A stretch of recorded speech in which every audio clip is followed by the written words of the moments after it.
911 calls made from inside the Cameo nightclub Sunday morning. It's Cincinnati's largest mass shooting in recent memory. Tonight we've learned that of the 17 victims, 14 were men, 3 women.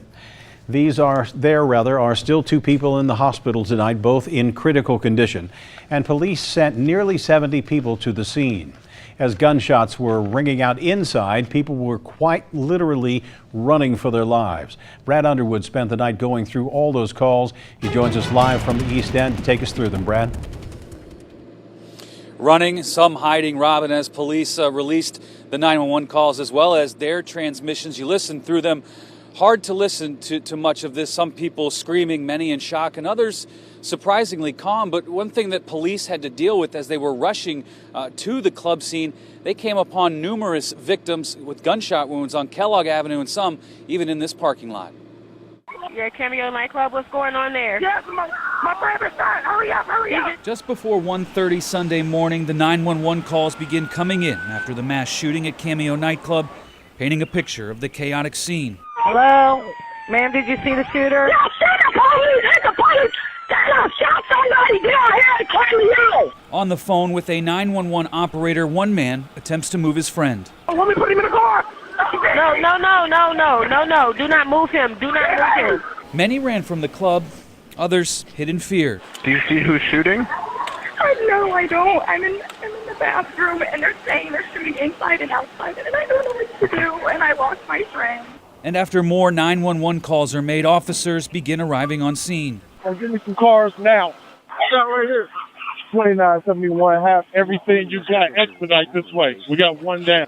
At least 3 down. Let's go. Get these cars now. As officers and first responders go through the club, the numbers rise. We've got at least 6 victims. Roll every bus that you possibly can this way. The responding units have them all converge and block off Kellogg in all directions. And even on Kellogg Avenue, more 911 calls as people rush injured friends away from the club, frantically trying to explain what happened. My brother's hit. He's in the stomach and in his back. Okay. He's in the stomach and his back. I need you to listen to me. Put pressure on the wound. Several of those victims found by officers rushing to the club. We have another victim shot in the head down from Stanley. I'm with fire. We've got another victim in a vehicle. It's going to be on the east side in the parking lot. That was just one of 3 tapes released of police communications. In that particular tape, it's almost an hour long.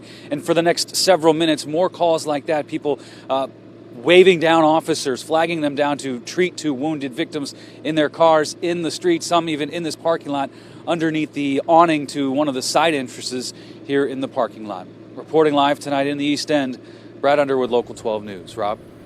Brad, you're right. It's hard to listen to, but it does give you a distinct vision of what was going on, that chaos that was happening right as the shooting started. Very, very hard to listen to. And when you listen to the 911 calls and you listen to the police, you can almost weave them together, putting together that timeline. And you can hear in the officer's voice and in their inflection how serious this was. And they had to figure out what to do and how to do it. And they responded the way they did. All right, Brad, thanks very much.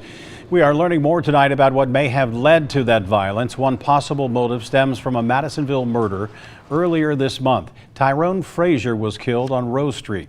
There was some kind of a conflict after his funeral on Saturday that could have moved to the club. Pastor Peterson Mingo, one of the city's peacekeepers, has heard it too. He doesn't expect retaliation at the funeral, though, of O'Brien Spikes, the man killed at the club. They're very spiritual people. I know their pastor, Bishop Darren Miller. I know they're very, very, very strong in their beliefs, and they just want peace, and they want people who come out and honor their son's memory with them, and they're not going to stand for anything. Spikes will be laid to rest a week from Saturday. Local 12 will stay on top of any new developments in the story for you. We'll bring them to you here on air and online at local12.com. New